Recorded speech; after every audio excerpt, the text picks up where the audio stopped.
हाजी साहब बीमार हुए, तबीयत ज्यादा अलील हुई, एडमिट कर दिया गया अस्पताल में। डॉक्टर ने मशीन पर लगा दिया। उस मशीन का काम क्या? सांस बराबर नहीं आए तो सांस को बराबर चलाना, ऑक्सीजन भरपूर दिया करती है, दिल की धड़कनों का ख्याल रखती है, दिल की धड़कनों को मेंटेन किया करती है। एक दिन हाजी साहब उस मशीन पर रहे, 2 दिन उस मशीन पर रहे, 3 दिन रहे, तबीयत को आराम आया। डॉक्टर ने कहा ठीक है, अब तुम घर जा सकते हो, डिस्चार्ज कर दिया। जागने के सबब आवाज मुतासिर है, उसको नहीं देखना, बस आप सुनना तवज्जो से। डिस्चार्ज किया, कहा अब आप घर जा सकते हैं। तो डॉक्टर ने एक बिल बना के दिया, 1 लाख रुपए का बिल बना के डॉक्टर ने हाजी साहब के सामने रख दिया। जैसी बिल पे नजर डाली, हाजी साहब ने देखा 1 लाख रुपए का बिल है। बिल को देखा तो आंखों में आंसू आ गए, बिल को देखा तो रोने लगे। डॉक्टर ने कहा हाजी साहब ये बताओ क्यों रोने लगे? शायद मैंने आपकी हैसियत से ज्यादा बिल बना दिया इसलिए रोने लगे। शायद आप 1 लाख रुपए देने की हैसियत नहीं रखते इसलिए रोने लगे। इतना सुना तो हाजी साहब ने कहा डॉक्टर बात 1 लाख की नहीं है, 1 लाख के बिल की वजह से नहीं रोया, 1 लाख क्या 2 लाख का भी होता तब भी आराम से दे देता। डॉक्टर ने कहा अगर बिल की वजह से नहीं रोए तो रोने की वजह क्या है, रोने का सबब क्या है? कहने लगे 1 लाख के बिल की वजह से नहीं रोया, इस बिल को देखकर नहीं रोया, मैं इसलिए रोया 3 दिन मैं तुम्हारे अस्पताल में रहा, 3 दिन तुम्हारी मशीन ने मुझे ऑक्सीजन दिया, 3 दिन तुम्हारे अस्पताल के अंदर मेरा ख्याल रखा गया, मेरे दिल की धड़कनों का ख्याल रखा गया। 3 दिन में तुमने 1 लाख का बिल बना के दे दिया, मगर मेरी 60 साल की जिंदगी हो गई। 60 साल की उम्र में हर दिन मेरा परवरदिगार मुझे ऑक्सीजन भी दिया करता है, हर दिन मेरा अल्लाह मेरे दिल की धड़कनों को भी चलाता है, हर दिन मेरा परवरदिगार मेरी सांसों को कंट्रोल किया करता है, मगर मेरे खुदा ने कभी मुझे कोई बिल बना के नहीं दिया है। सुभान अल्लाह, सुभान अल्लाह, जिंदाबाद जिंदाबाद, माशाअल्लाह। ये उसका करम नहीं तो क्या, बराबर ऑक्सीजन मिल रही है, बराबर सांसें चल रही हैं, वरना जिंदगी क्या है इसका कोई भरोसा नहीं है। बड़े बड़े पहलवान 30 सेकंड में खत्म, और यही तो वजह हम भी बेफिक्र हो जाते हैं। हम समझते हैं भाई चलो मरना तो है एक दिन, मगर कोई मुश्किल नहीं, मर जाएंगे। हमने सोचा है बिल्कुल आसान काम है, ये तो 30 सेकंड में हो जाता है सब खत्म, उससे भी कम में। कभी कभी जब रोड पर जाते हैं कोई एक्सीडेंट होता हुआ देखते हैं, देखा एक गाड़ी किसी के ऊपर चढ़ के उसका टायर निकल गया, 15 सेकंड 20 सेकंड 30 सेकंड 35 सेकंड वो तड़पा, खत्म, जिंदगी का किस्सा तमाम।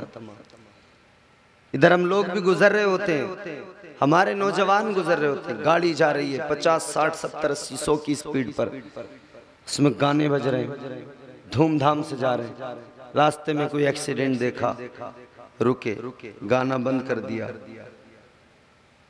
थोड़ी देर के लिए तबीयत बदली, थोड़ी देर के लिए मिजाज बदला, अल्लाह का खौफ दिल में आया था जरा सा, कि फिर जब आगे बढ़े ना 30-40 किलोमीटर निकले तो फिर उसी हालत पे आ गए, फिर वही बजाना शुरू कर दिया, फिर वही गाना है, फिर वही झूमना थिरकना। तो यह हालत है, हम समझते बड़ा आसान है, यूं एकदम मर जाते। तो अल्लाह ताला बेपनाह करम करता है। एक मुरीद एक पीर की बारगाह में बैठा था, पीर ने मुरीद से कहा कि बताओ अगर मैदान महशर में अल्लाह ताला तुम्हारा फैसला तुम्हारी माँ पर छोड़ दे अल्लाह तुम्हारी माँ को इख्तियार दे दे, वो चाहे तो तुम्हें जन्नत में भेज दे, वो चाहे तो तुम्हें दोज़ख में भेज दे। बताओ तुम्हारी माँ तुम्हारे हक में क्या फैसला करेगी। जैसे पीर ने मुरीद से इतना कहा, मुरीद कहने लगा हजरत माँ तो माँ हुआ करती है, माँ बड़ी मोहब्बत किया करती है, बड़ा प्यार किया करती है। हर माँ को अपनी औलाद से बड़ी मोहब्बत होती है। माँ की ममता का रिश्ता अजीब हुआ करता है। ऐ लोगों, माँ की ममता वो होती है जब तक शिकम में बच्चा नहीं आता तो वो बड़े इतरा इतरा के चलती है, लेकिन जैसे शिकम में बच्चा आ गया तो एक एक कदम सलीके से रखने लगी। उसे फिक्र हो गई अपने बच्चे की, इसे कोई नुकसान न पहुंच जाए, मेरे बच्चे को कोई तकलीफ न पहुंच जाए। बच्चा माँ के शिकम में आया, माँ को फिक्र होने लगी। बच्चा माँ के शिकम में आया, माँ उसकी फिक्र करने लगी। गौर करो मेरे अजीजों, ये ममता का रिश्ता है। फिर जब विलादत का वक्त आया, 9 महीने गुजर गए, विलादत का वक्त आया तो माँ ने बड़ा दर्द सहा, बड़ी तकलीफों को बर्दाश्त किया। बड़ी तकलीफें बर्दाश्त करने के बाद में फिर अल्लाह ताला ने उसे औलाद जैसी नेमत से नवाजा। अल्लाह ने औलाद दी जो अभी चीख रही थी, तड़प रही थी। अब उसने अपनी औलाद का चेहरा देखा। जब अपनी औलाद का चेहरा देखा, अपना हर गम भुला दिया। इसके खुश होने पे खुश होने लगी, इसके रोने पे ये भी रोने लगी। औलाद की खुशी को अपनी खुशी बना लिया, औलाद के गम को अपना गम बना लिया। एक माँ की ममता ये होती है, खुद गीले पे सोती रही, अपने बच्चे को सूखे पे सुलाती रही। ऐ लोगों, अगर बयान करते चले जाएं तो माँ की ममता भी बड़ी तवील है, ये भी उन्वान है। याद रखना मेरे अजीजों, एक माँ की ममता ये, एक माँ का प्यार ये। तो फिर कहने वाले ने कहा, बुलंदियों का बड़े से बड़ा निशान छुआ, बुलंदियों का बड़े से बड़ा निशान छुआ, उठाया गोद में माँ ने तब आसमान छुआ। एक माँ की ममता का ये आलम होता है, माँ का प्यार ये हुआ करता है। तो जब पीर ने सवाल किया, ए मुरीद ये बताओ, अगर मैदान महशर में अल्लाह ने फैसला माँ के हवाले कर दिया, अगर माँ को तुम्हारी इख्तियार दे दिया, वो चाहे तुम्हें दोज़ख में भेज दे, वो चाहे तुम्हें जन्नत में भेज दे, तो ये बताओ तुम्हारी माँ तुम्हारे लिए क्या फैसला करेगी। मुरीद ने इतना सुना तो कहने लगा, ऐ मेरे पीर सुनो, ऐ मेरे शेख सुनो, माँ बड़ा प्यार करती है, माँ बड़ी मोहब्बत किया करती है। माँ तो माँ है, परेशानी में औलाद को नहीं देखती, परेशानी में बच्चों को नहीं देखती। कहने लगे, अगर अल्लाह ने माँ को इख्तियार दे दिया, माँ दोज़ख में नहीं भेजेगी, हर हाल में जन्नत में दाखिल करेगी, माँ हर हाल में जन्नत में भेजेगी। इतना सुनाए तो पीर ने मुस्कुरा के कह दिया, ऐ मेरे मुरीद सुन ले, एक तेरी माँ और एक माँ की ममता, तुझे उस पर इतना एतमाद, इतना भरोसा, तू कहता है तेरी माँ तुझे दोज़ख में नहीं भेजेगी। एक माँ की ममता पे इतना भरोसा, तुझे इतना भरोसा एतमाद, लेकिन अल्लाह ताला की मोहब्बत पे भरोसा क्यों नहीं, अल्लाह के प्यार पे भरोसा क्यों नहीं, एक माँ की ममता पे भरोसा, जबकि तेरा परवरदिगार तो 70 माँओं से ज्यादा प्यार करता है। तो उसकी भी ममता पे, कभी उसके भी प्यार पे भरोसा किया कर, उसकी मोहब्बत पे भी तो भरोसा किया कर। एक माँ है जिसने पैदा किया, तू कहता है परेशानी में नहीं देखेगी। तूने कभी सोचा कि मेरा रब भी तो गवारा नहीं करता मेरा बंदा दोज़ख में जाए? रब भी तो नहीं चाहता ना, अल्लाह ताला को गवारा ही नहीं बंदा कोई दोज़ख में जाए। ये तो हम जबरदस्ती जानबूझ के रात दिन कोशिश करके इस फिक्र में लगे कि बस चले जाएं, चले जाएं। एक तरफ शैतान बहका रहा है, वरना हमारा तो मामला ये, अल्लाह ताला ने हमारी अजमतों का ऐलान किया कुरान में। हम उम्मत मोहम्मद हैं, हुजूर के उम्मती हैं हम।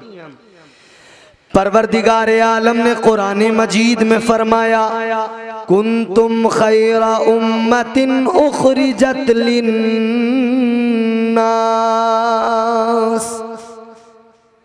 अल्लाह ने फरमाया तुम बेहतरीन उम्मत हो, बेहतरीन। अल्लाह ताला ने जिन्हें बेहतरीन का खिताब और टाइटल दिया वो अपने आप को खराब बनाने में लगे, खराब बनाने की फिक्र में लगे।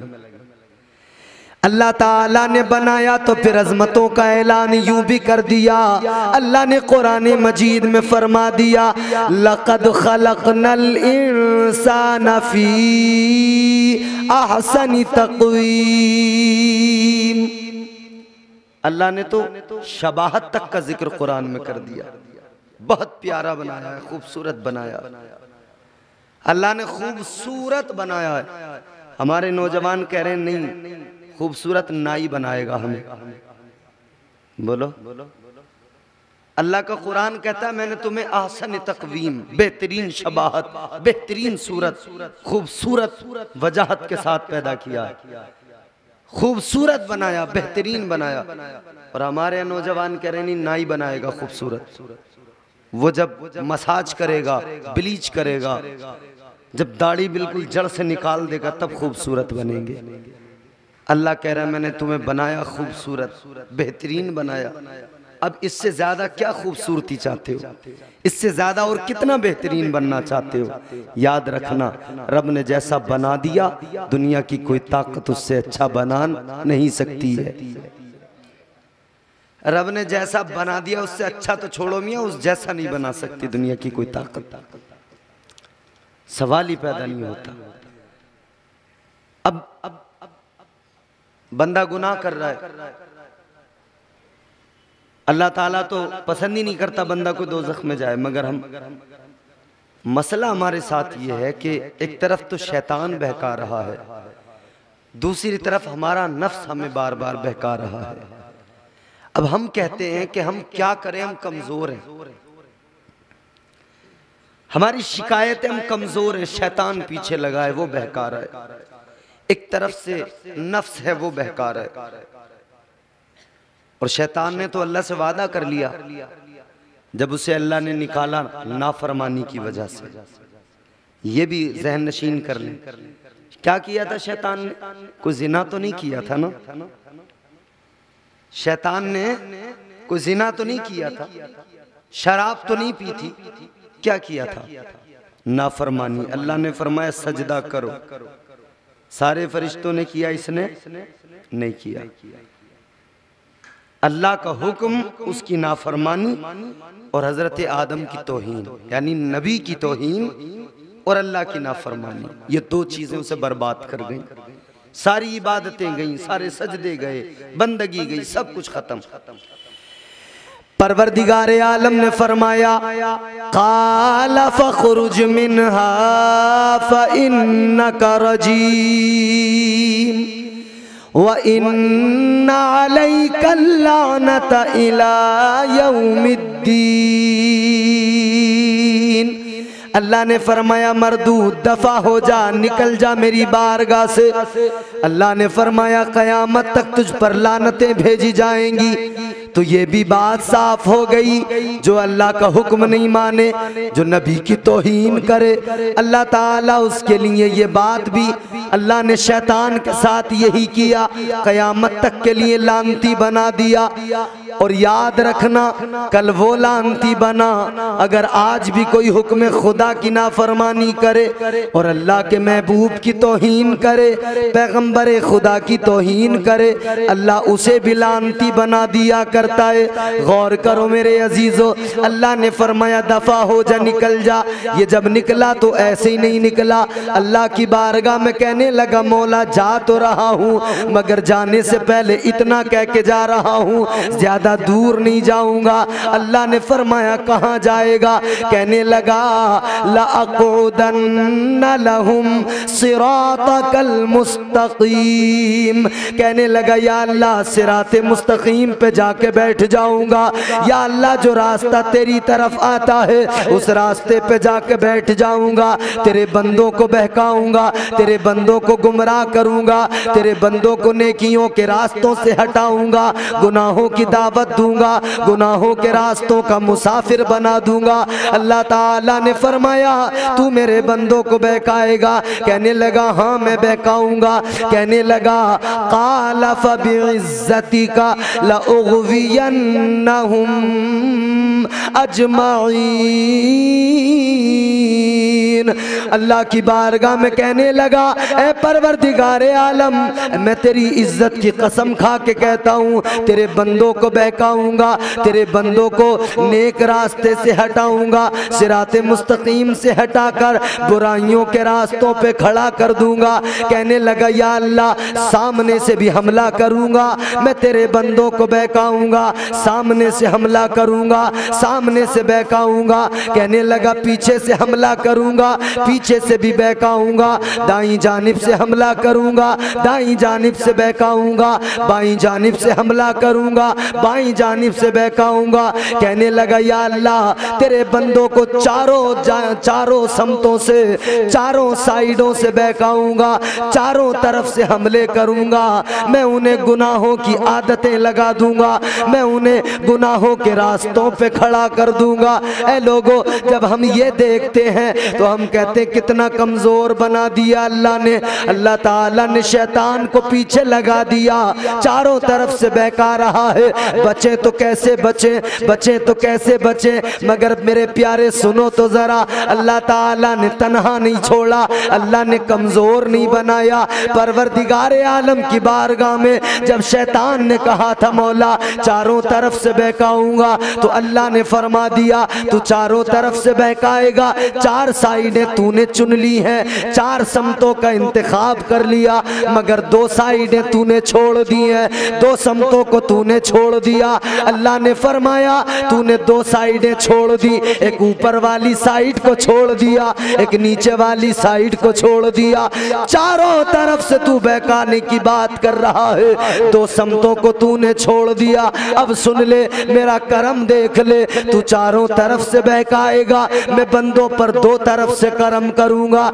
जब तू बहकाएगा मेरा बंदा गुनाह कर लेगा, मगर उसे ख्याल आएगा मैंने गुनाह कर लिया, फिर वो आंसू बहाएगा, यूं ऊपर को हाथ उठाएगा, मुझसे दुआ करेगा। अल्लाह फरमाता है मैं उसके सारे गुनाहों को मुआफ कर दूंगा। सुभान अल्लाह, मैं ऊपर से करम करूंगा, फिर मैं नीचे से बंदों पे इतना करम करूंगा, जब मेरा बंदा मेरी बारगाह में आएगा अपनी पेशानी को मेरी बारगाह में रख देगा, अपने सर को झुका देगा, मेरी बारगाह में दो आंसू बहा के हाथ फैला के मांगेगा। अल्लाह फरमाता है मेरी रहमतें उसे अपनी आगोश में ले लेंगी। और लोगों अल्लाह की रहमतें बहाने तलाश करती हैं, परवरदिगार की रहमतें बहाने तलाश किया करती हैं। इसीलिए तो कहा जाता है रहमतें हक बहानमी जोयद, अल्लाह की रहमतें बहाने तलाश करती हैं। अल्लाह नहीं चाहता मेरा कोई बंदा दोज़ख में चला जाए, अल्लाह तो चाहता है मेरा हर बंदा, हर ईमान वाला जन्नत में जाए। तो रब की रहमतें बहाने तलाश करती। एक इंसान है मैदान महशर में, महशर का मंजर है, एक इंसान है उसके आमाल का वजन किया जा रहा है मीज़ान पर। एक पलड़े में नेकियां हैं, दूसरे में गुनाह हैं। हर इंसान की नेकियां और उसके गुनाह कल मैदान महशर में मीज़ान पर तोले जाएंगे, वजन किया जाएगा। एक पल्ले में रख दिए गुनाह, दूसरे में नेकियां, वजन किया जा रहा है। फरमाया गया कि उसकी नेकियां और उसके गुनाह इतने थे कि कोई पल्ला ऊपर नहीं, कोई नीचे नहीं। अब उसे एक नेकी की जरूरत थी, फकत एक नेकी। जन्नत में जाना है तो एक नेकी चाहिए, जन्नत में जाने के लिए एक नेकी की जरूरत। ये बड़ा हैरान हुआ, सोचने लगा काश दुनिया में एक नेकी और कर ली होती तो आज वो नेकी मेरे काम आ जाती, मैं जन्नत में चला जाता। बेशक बेशक। आज जो हम दुनिया में सोच लेते हैं एक नेकी से क्या हो रहा है, एक नेकी उस वक्त में एहसास दिलाएगी कि काश एक नेकी होती तो जन्नत में चला जाता। तो अल्लाह ने फिर भी करम किया, परवरदिगार ने फरमाया अच्छा एक नेकी कम पड़ गई, चल एक काम कर, ये महशर है, ये अहले महशर है, जा एक नेकी लेके आ जा किसी से, अगर कोई तुझे एक नेकी दे दे तो लेके आ जा, तेरा काम बन जाएगा, तेरा रब तुझे जन्नत में भेज देगा। ये चल दिया एक नेकी की तलाश में। कहाँ जाऊं सोच रहा है तो दिल ने फैसला दिया सबसे ज्यादा मोहब्बत अगर कोई करता है तो माँ करती है, चलो माँ के पास चलो।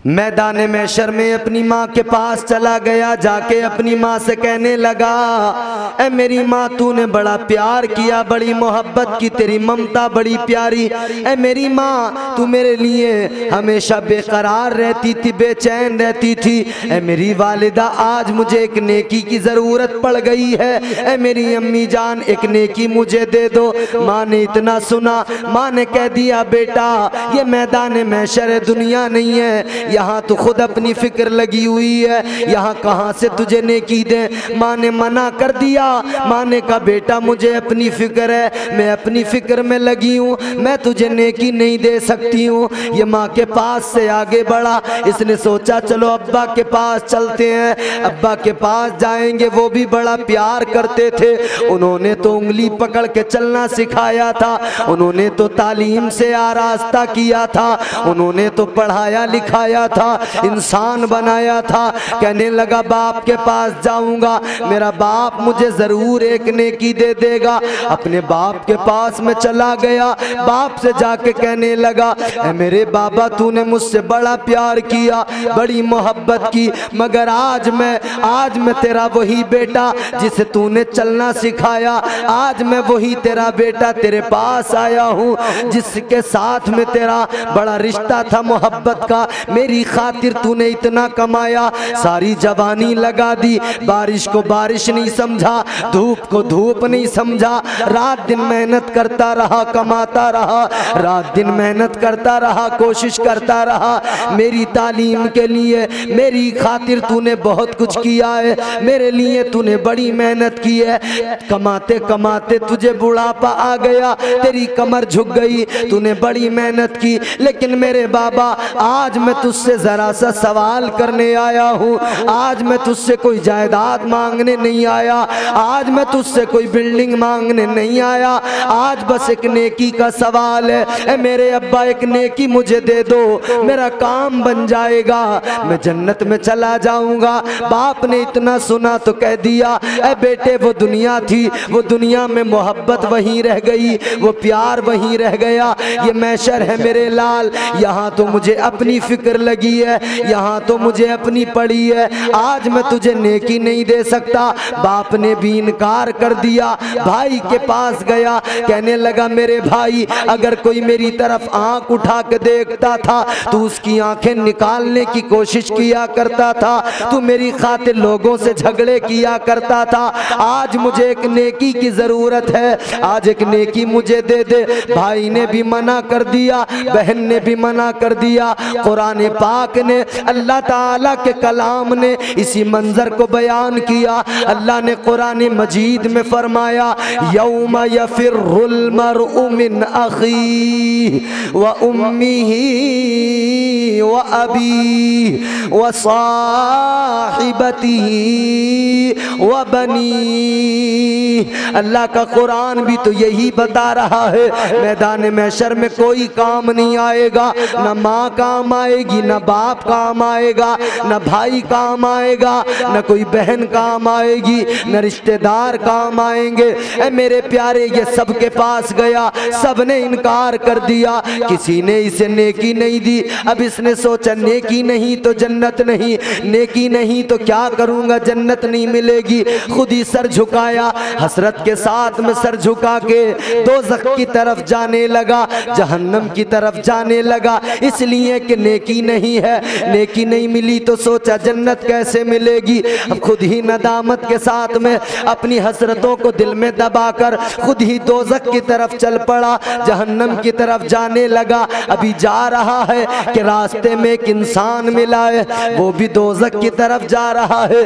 उसने कहा कहाँ चला? कहने लगा दोज़ख की तरफ जा रहा हूँ। क्या हुआ? कहने लगा एक नेकी कम पड़ गई, एक मिल जाती तो जन्नत में चला जाता। कहता है सबसे मांग ली, किसी ने नहीं दी, एक नेकी मिल जाती मेरा काम बन जाता। तो उसने कहा तुझे एक नेकी कम पड़ गई और मेरे पास में एक नेकी के अलावा दूसरा कोई सरमाया नहीं। अल्लाहु अकबर, अल्लाहु अकबर। तुझे जरूरत एक की है, मेरे पास दूसरी कोई है ही नहीं।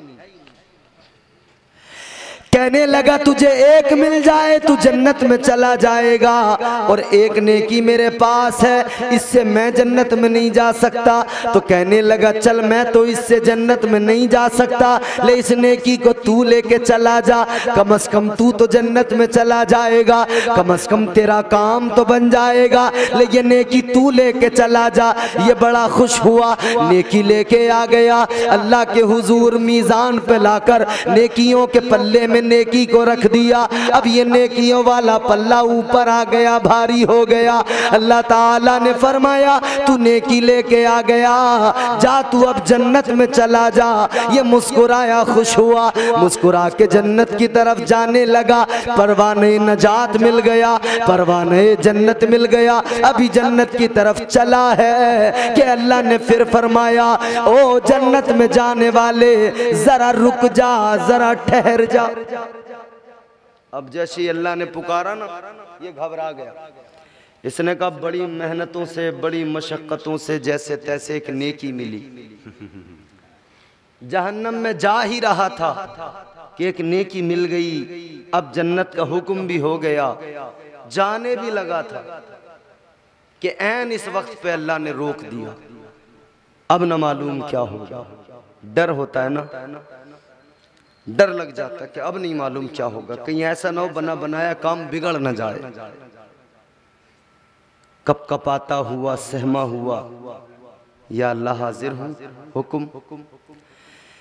परवरदिगार आलम ने फरमाया तू नेकी लेके आ गया, मैंने तुझे जन्नत का भी हुक्म दे दिया, मगर ये बता दे ये जो नेकी तू लेके आया कहाँ से लेके आया? ये नेकी जो तेरे पास आई, तू नेकी लेके आया कहां से लेके आया? अल्लाह ताला आलिमुल गैब व शहादा, उसकी शान, उसकी जात सब जानता है, कुछ पोशीदा तो नहीं है। मगर मैंने अर्ज किया ना, रहमते हक बहानमी जोयत, उसकी रहमतें बहाने तलाश करती। जानता तो सब है, मगर अल्लाह फरमाता बता कहां से लाया नेकी। ये अल्लाह की बारगाह में अर्ज करने लगा मौला मैं उधर दोज़ख की तरफ जा रहा था, एक इंसान मिला, एक नेकी उसके पास थी। या अल्लाह मेरी बात को सुन के वो कहने लगा कि एक नेकी है मेरे पास मिले, तू लेके चला जा, कम से कम तू तो जन्नत में चला जाएगा। अल्लाह ने फरमाया जाए काम कर, जिसने तुझे नेकी दी है उसे बुला के लेके आ, जिसने तुझे नेकी दी जल्दी जा उसे बुला के ला। ये शख्स गया, उसको जाकर बुला के लाया, अल्लाह के हुजूर वो भी आ गया। अल्लाह ने फरमाया ये बता इसे जो नेकी दी है वो तूने दी है? अर्ज करने लगा मालिक मैंने दी। अल्लाह ने फरमाया क्यों दी? अर्ज करने लगा या अल्लाह इसलिए कि ये तो जन्नत में चला जाए, एक नेकी की वजह से मैं नहीं जा सकता, कम से कम इसका काम बन जाए, ये जन्नत में चला जाए। अल्लाह ने फरमाया एक बात बता, मैदान महशर में कोई किसी के काम नहीं आ रहा है। इसने सबसे नेकी मांगी, किसी ने नहीं दी, मगर तूने नेकी दी। तूने जो है इसे नेकी देकर सखावत का काम किया, तूने इसे नेकी दी, तू सखी बन गया। मगर इतना बता दे, सबसे बड़ा सखी कौन है? सबसे बड़ी सखी जात किसकी है?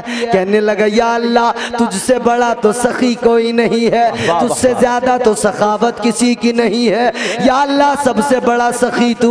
अल्लाह ने फरमाया ऐ मेरे बंदे, मैदान महशर में जब बंदे बंदों के काम नहीं आ रहे, तू इसके काम आया, तूने सखावत दिखाई। तो जब तू बंदा हो के सखावत दिखाए, तो मैं सबसे बड़ा सखी रब हो के सखावत क्यों ना दिखाऊं? अल्लाह ने फरमाया तूने इसे नेकी दी, ये जन्नत का हकदार बना। अब तेरे रब ने तेरे भी गुनाहों को मुआफ कर दिया, तुझे भी जन्नत का हकदार बना दिया है। सुभान अल्लाह, जिंदाबाद जिंदाबाद जिंदाबाद, सुभान अल्लाह सुभान जिंदाबाद। तो अल्लाह तो चाहता ही नहीं मेरा बंदा दोज़ख में। वाह वाह वाह वाह, रहमते हक बहानमी जोयत, सुभान अल्लाह। रब की रहमतें बहाने तलाश करती हैं।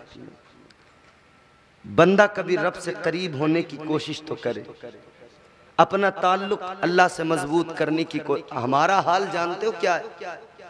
हमारा हाल ये है, बताइए किस दर्जा बेहिसी है हमारे अंदर, और हम कहां से तरक्की करें?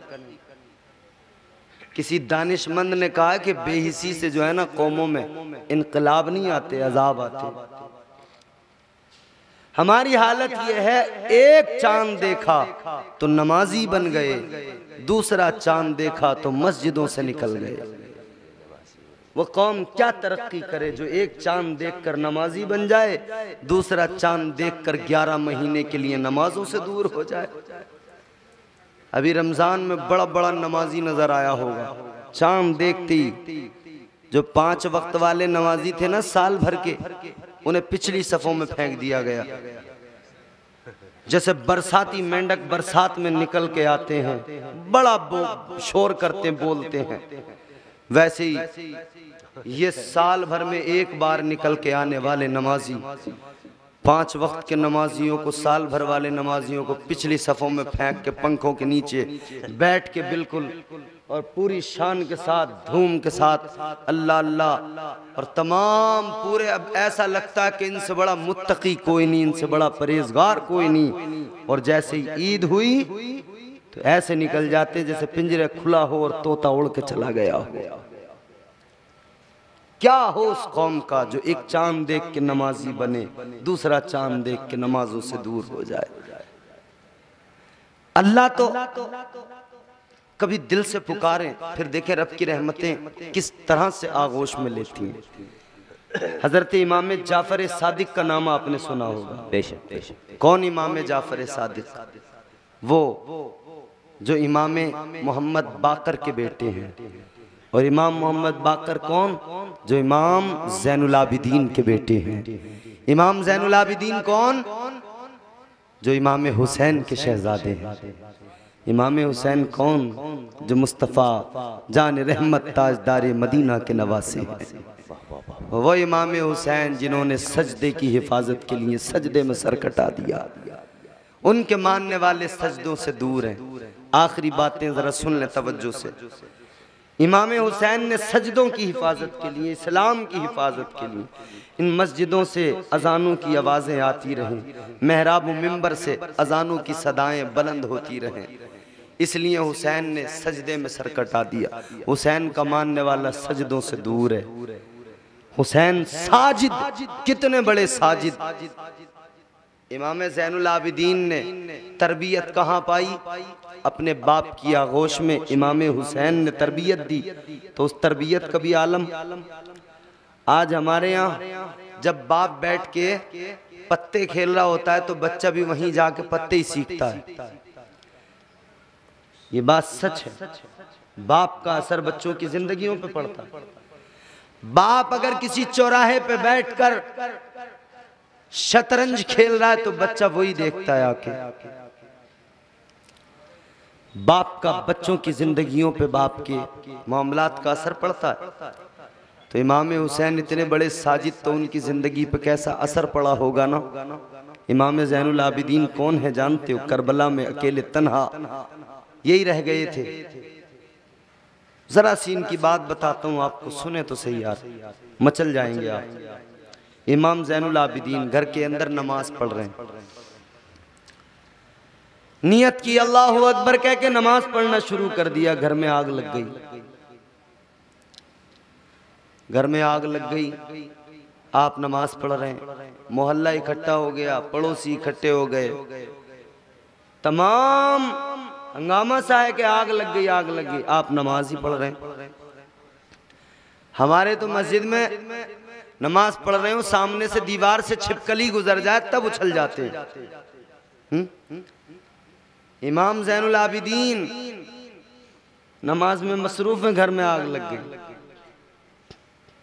यहाँ घर में आग लग जाए, अगले पूरे महीने की नमाज छोड़ देंगे। इमाम ज़ैनुल आबिदीन नमाज में मसरूफ है, घर में आग लगी, सारा मोहल्ला जमा हो गया। पड़ोसी आ गए, देखा आप नमाज में, पड़ोसियों ने आग बुझाई, महल्ले वालों ने आग बुझाई। इधर इमाम साहब की नमाज पूरी हुई। इमाम ज़ैनुल आबिदीन ने सलाम फेरा, पीछे देखा महल्ला घर में, पीछे देखा पड़ोसी घर में। कहा क्या बात है? कहा हजरत आपके घर में आग लग गई, आग बुझाने आए। कहने लगे हजरत आप नमाज में थे, आपको पता भी नहीं लगा, इतनी ज्यादा घर में आग लगी, लोग आए, आग बुझाई, शोर हुआ, आपको पता भी नहीं लगा। आपने कहा ठीक है, आप लोगों ने आग बुझाई, आपका शुक्रिया, अल्लाह आपको जज़ाए खैर अता फरमाए। लेकिन पड़ोसी तो पड़ोसी ठहरे, जरा सा एहसान करेंगे तो बार बार एहसास दिलाएंगे, बार बार उसे याद कराएंगे, हमने तुम्हारे लिए ये कर दिया, ये कर दिया, ये कर दिया। वहां भी पड़ोसियों ने बार बार बार बार, हजरत आप नमाज में थे, हमने आग बुझाई, आप नमाज में थे, हमने आग बुझाई। इमाम ज़ैनुल आबिदीन ने फरमाया, ओ लोगो, ए मेरे पड़ोसियों, क्यों बार बार कहे जा रहे हो, क्यों बार बार इसी बात को दोहरा रहे हो? मैं जानता हूं तुमने मेरे घर की आग को बुझाया है, मगर सुन लो, तुमने मेरे घर की आग बुझाई है, मैं भी यूं ही नहीं था। तुम मेरे घर की आग बुझा रहे थे तो मैं दोज़ख की आग बुझा रहा था। वाह वाह वाह वाह वाह, जिंदाबाद जिंदाबाद जिंदाबाद। आप फरमाते तुमने मेरे घर की बुझाई, अल्लाह सुभान अल्लाह, जिंदाबाद जिंदाबाद, मैं दोज़ख की बुझा रहा था। इनके शहजादे इमाम बाकर, उनके शहजादे इमाम जाफर सादिक, ताल्लुक तो मजबूत करें रब से। इमाम जाफर सादिक की बारगाह में एक इंसान आया, एक चरवाहा, कहने लगा इमाम साहब मुझे अल्लाह का कुर्ब चाहिए, विलायत चाहिए। और हमारा भी मिजाज है ना आजकल, हमें हर काम जल्दी चाहिए। हम रातों रात करोड़पति बनना चाहते हैं, मेहनत करेंगे नहीं, बस करोड़पति बन जाए रातों रात। जबकि हमारे बुजुर्गों ने, हमारे अकाबिरीन ने सिखाया है कि कम मुनाफे पर जो है आप कारोबार करें, तिजारत करें, तो कम मुनाफे पे तिजारत करने वाले के माल में अल्लाह बरकतें बहुत नाजिल करता है। वाह सुभान अल्लाह सुभान अल्लाह। जो ये सोचता है ना कि एक ही कस्टमर आ जाए, उसी से सारा पूरे दिन का निकाल लूं, वो फेल हो जाता तिजारत में। हजरत अब्दुर्रहमान इब्ने औफ रदी अल्लाह ताला अन्हु सहाबी रसूल है, ताजिर भी। एक मर्तबा आपने 1000 ऊंट बेचे। कितने? 1000 ऊंट बेचे। मुनाफा कितना? सिर्फ उन ऊंटों की रस्सियां मुनाफे में बची। 1000 ऊंट बेचकर मुनाफे में सिर्फ ऊंटों की रस्सियां बची। उन्होंने पैगाम दिया, कम मुनाफे पे सौदा करो, कम मुनाफे पे तिजारत करो। उसका फायदा क्या होगा? कम मुनाफे पे तिजारत करोगे, लोग तुम्हारे पास ज्यादा आएंगे, कस्टमर ज्यादा आएंगे, सेल ज्यादा होगा तुम्हारा माल।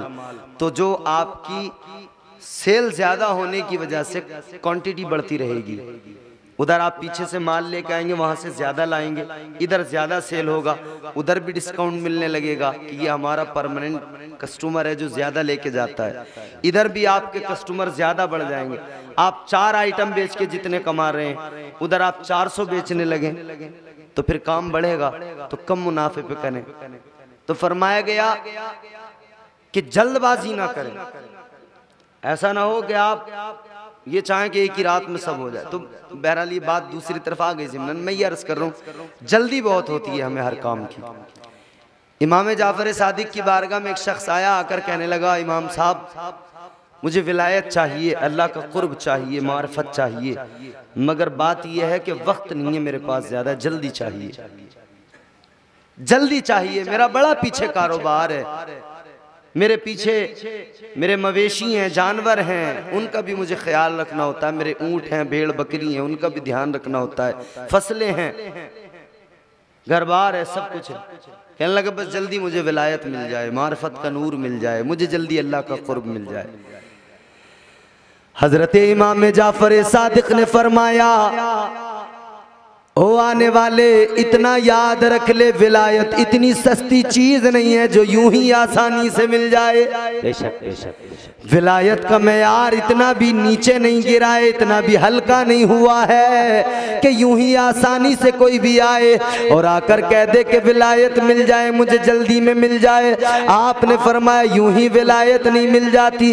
और बात सच्ची है मेरे अजीजों, गौर तो करो, वो भी बुजुर्ग गुजरे जिन्होंने सालों साल 12-12 साल गुजार दिए अल्लाह की इबादत में, तब जाके कहीं उन्हें इबादतों के जरिए विलायत अल्लाह ने अता की है, तब कहीं जाके उन्हें मारिफत का नूर हासिल हुआ है। लेकिन ये आने वाला कहने लगा जल्दी चाहिए, इसरार करने लगा, बार बार कहने लगा। ऐ लोगों सुनो जरा गौर से, ये जब बार बार कहने लगा, इमाम जाफर सादिक को जलाल आया, गुस्सा आया। आपने खादिमों से फरमाया इसे उठाओ और उठाकर हौज में इस तालाब में फेंक दो। खादिमों ने उठाया, उसको उठाकर हौज में फेंक दिया, उस तालाब में डाल दिया। इसे तैरना नहीं आता था, ये हौज में जैसी गया, तालाब में गया, इसने अब इन्हें मदद के लिए पुकारना शुरू किया। कहने लगा मैं डूब रहा हूँ, बर्बाद हो रहा हूँ, गर्क हो रहा हूँ, मुझे जल्दी बचा लो, मुझे तैरना नहीं आता है। इमाम जाफर सादिक भी हैं, आपके खादिम भी खड़े हैं, ये पुकार रहा है मदद के लिए, आओ मुझे बचाओ। इमाम जाफर सादिक के खादिम आगे बढ़े निकालने के लिए कि मर जाएगा, डूब जाएगा, लेकिन इमाम जाफर सादिक ने डांट कर फरमा दिया, खबरदार कोई भी आगे नहीं बढ़ेगा, कोई भी इसके करीब नहीं जाएगा, कोई भी इसे हौज से नहीं निकालेगा, कोई भी इसे नहीं निकालेगा। ये डूबता है तो डूबने दो, मरता है तो मरने दो। खादिम सारे ठहर गए, खादिम सारे रुक गए। वो उधर पानी में हाथ मार रहा है, डूब रहा है, कह रहे मुझे बचा लो बचा लो, लेकिन कोई नहीं गया। अचानक वो पानी के अंदर को धंसता चला गया, डूबने लगा। लेकिन जिस तरह चिराग बुझने से पहले भड़बड़ाता है, उसी तरह से इसने दोबारा जोर लगाया और जोर लगा के फिर बाहर पानी की सतह पर आया और कहने लगा ऐ खुदा के बंदो मुझे बचा लो, मैं मर जाऊंगा, मैं डूब जाऊंगा। दूसरी बार भी इसने पुकारा, लेकिन इमाम साहब ने मना कर दिया, कोई भी आगे नहीं बढ़ा, किसी ने भी जाकर इसको नहीं निकाला। अब ये फिर दोबारा पानी में जाने लगा, फिर दोबारा डूबने लगा। इसने फिर एक मर्तबा जोर लगाया, फिर जोर लगा के तीसरी मर्तबा बाहर निकल के आया। ये तीसरी मर्तबा जब बाहर निकल के आया, जो डूब रहा था, पानी में गर्क हो रहा था, अब जब तीसरी मर्तबा निकल के आया है, तीसरी मर्तबा बाहर आया है, तो फिर इसका अंदाज बदला हुआ है। जो डूब रहा था, जो पानी में गर्क हो रहा था, अब वही तैरने लगा। वो तैरता हुआ पानी की सतह पर और दरिया के किनारे पर आ गया, तालाब के किनारे पे आ गया, बाहर निकल के आ गया।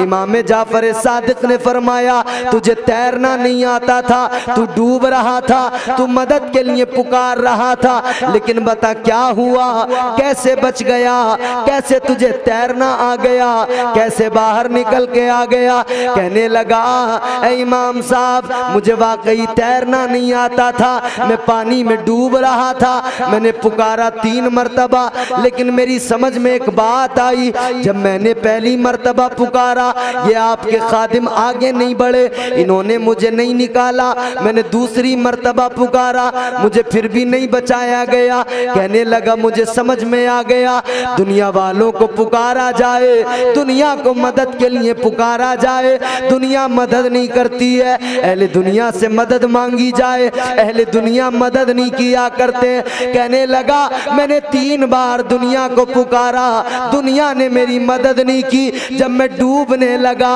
जब मुझे लगा मैं बच नहीं सकता, तब मैंने उस आलम में दुनिया को भुला दिया। मुझे याद आया तो मेरा रब याद आया, मेरा परवरदिगार याद आया। अब मैंने आंसू बहा के अर्ज किया, ऐ मौला मैंने दुनिया को पुकारा मगर दुनिया से मेरी मदद को कोई नहीं आया। या अल्लाह जब कोई मदद ना करे तब तू मदद किया करता है। सबसे बड़ा मदद करने वाला तू, सबसे बड़ा कर्म करने वाला तू। कहने लगा मैंने दिल से अल्लाह को पुकारा, मैंने रो के अल्लाह को पुकारा। मैंने जैसे ही रब को पुकारा, मैंने दिल से रो के रब को पुकारा, रब की रहमतों ने मुझे आगोश में ले लिया। कहने लगा हुजूर अब मैं जब तालाब से निकला अल्लाह ने करम कर दिया, मुझे तैरना भी आ गया और बाहर निकला हूँ तो खाली नहीं निकला, अल्लाह ने मुझे विलायत से भी नवाज दिया है। सुभान अल्लाह सुभान अल्लाह सुभान अल्लाह।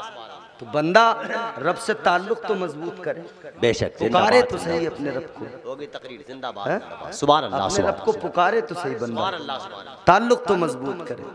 अल्लाह ने तो बड़ा नवाजा है, बड़ा करम किया। जिंदाबाद जिंदाबाद। तो एक तरफ शैतान बहकाता है मगर दूसरी तरफ रब करम करता है। अच्छा एक दूसरी चीज है नफ्स है। मेरा ख्याल है वक्त काफी हो गया, 2 मिनट की एक बात आपको बस बता दूं। नफ्स, ये हमारे उलमा बैठे हैं, नफ्स के बारे में ज़्यादा जानना हो आपको तो नफ्स की किस्में और तमाम बातें आपको सब पता लग जाएंगी। मैं जल्दी में बस आपको एक बात बता रहा हूँ। नफ्स की यूँ तो कई किस्में हैं। नफ्स अम्मारा हर मोमिन हर काफिर के पास है, हमेशा गुनाहों की दावत देता है। नफ्स की अगली मंजिल है नफ्स लव्वामा है, नफ्स मुल्हिमा है, नफ्स मुतमइन्ना है। ये किस्में हैं नफ्स की। लेकिन नफ्स चूँकि नफ्स अम्मारा हर काफिर हर मोमिन के पास है और ये गुनाहों की तरफ ही उकसाता है, ढकेलता है, तो अपने आप को कंट्रोल करना, इस नफ्स के हरबे से बचाना, इसके वार से बचाना बेहद ज़रूरी है। नफ्स बड़ी ख़तरनाक चीज़ है। जानते हो कितनी ख़तरनाक चीज़ है?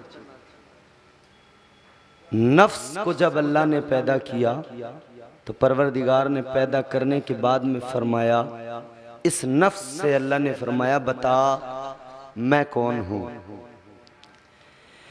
जब अल्लाह ने नफ्स से फरमाया बता मैं कौन हूँ, इसने जवाब दिया अंता अंता अनाना।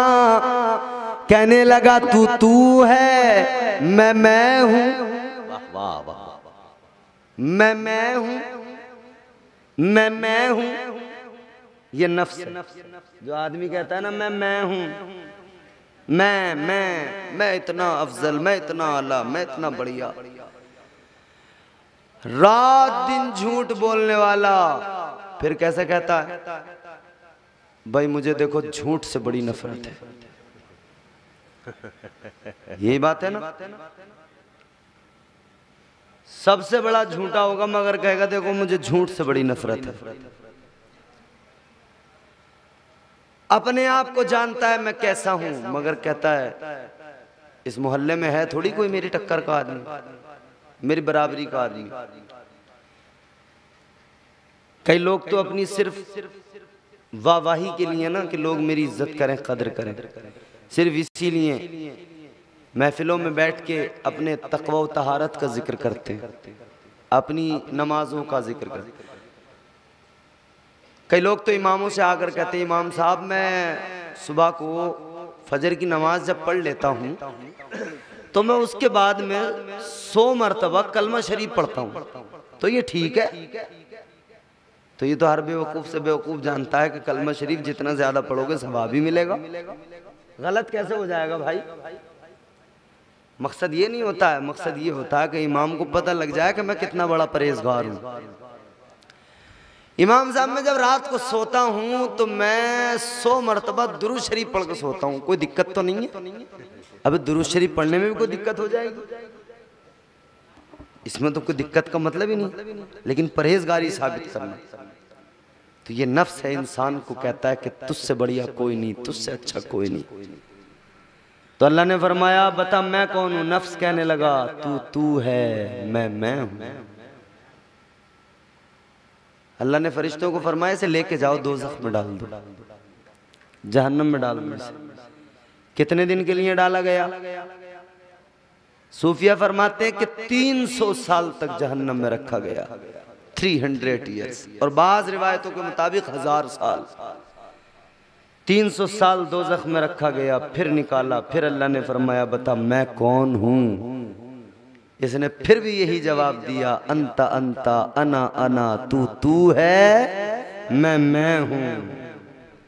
अल्लाह ने फरमाया फरिश्तों नहीं माना ये, इसे फिर लेके जाओ, फिर दोज़ख में डालो। फरिश्ते दोबारा लेकर गए, दोज़ख में डाल दिया गया। फिर 300 साल तक अजाब दिया गया, दोबारा 300 साल तक दोज़ख में। फिर जब 300 साल गुजरे तो निकाला गया। अल्लाह ने फरमाया बता मैं कौन हूं।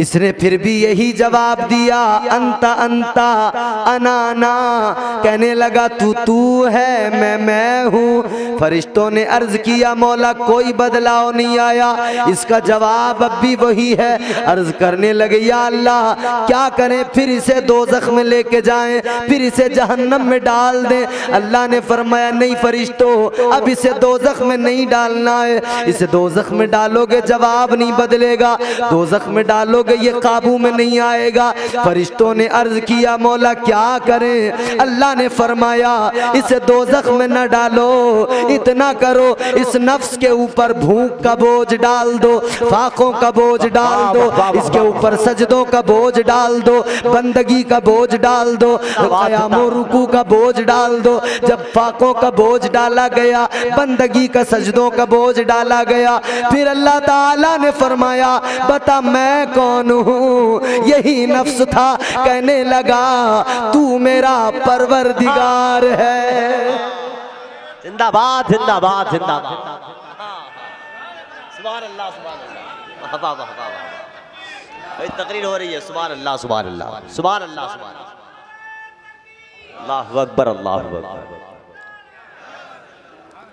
तो पता लगा अल्लाह ने कमज़ोर नहीं बनाया, नफ्स दिया ना तो उसे काबू रखने के लिए अल्लाह ने वो ज़ाब्ता भी दिया। अल्लाह ने निज़ाम भी वही दिया, ज़ाब्ता भी वही दिया। ऐ लोगो अगर नफ्स को काबू में करना है तो इस पर भूख का बोझ डालो। तो अल्लाह ने कैसा निज़ाम दिया, 12 महीने साल के, 11 महीने इजाज़त दे दी गई, हलाल चीज़ें दिन भर खाते रहो। लेकिन 1 महीना रमज़ान आएगा, अपने नफ्स को कंट्रोल करने के लिए इस पे भूख का बोझ डाल देना, प्यास का बोझ डाल देना। इसे दिन में का प्यासा रखना ताकि ये तुम्हारे काबू में आ जाए, कंट्रोल में आ जाए। और अल्लाह ने निजाम दिया, 5 वक्त की नमाजें फर्ज कर दी। फरमाया सजदों का बोझ इस पे डालो, 5 मरतबा नमाजें पढ़ो, 5 मरतबा बंदगी का बोझ डालो, तुम्हारा नफ्स तुम्हारे काबू में आ जाएगा। वाह वाह वाह वाह, सुभान अल्लाह सुभान अल्लाह। तो बंदा रब से करीब हो, फिर कोई रुकावट नहीं आती। कोशिश करें अल्लाह से अपना रिश्ता मजबूत करें। अल्लाह ने बड़ा फजल किया, बड़े करम है उसके, गिना नहीं सकते। इंशाअल्लाह फिर कभी मुलाकात होगी तो बात होगी। आज बस इसी पर इक्तिफा करते हैं। अल्लाह ताला की बारगाह में दुआ है जो कुछ मैंने अर्ज़ किया उस पर मुझे सबसे पहले, फिर आप सबको अल्लाह ताला अमल की तौफीक अता फरमाए। और परवरदिगार हम सबको दुनिया आखिरत के अज़ाबों, बलाओं, वबाओं, मुसीबतों से महफूज फरमाए। दौरान गुफ्तगू जो मुझसे गलतियाँ हुई हों अल्लाह उन्हें मुआफ़ फरमाए। अस्तग़फिरुल्लाह रब्बी मिन कुल्लि ज़ंबिन व अतूबु इलैह। कलमा शरीफ पढ़ें, ला इलाहा इल्लल्लाहु मुहम्मदुर रसूलुल्लाह व मा अलैना इल्लल बलाग। अस्सलामु अलैकुम व रहमतुल्लाह।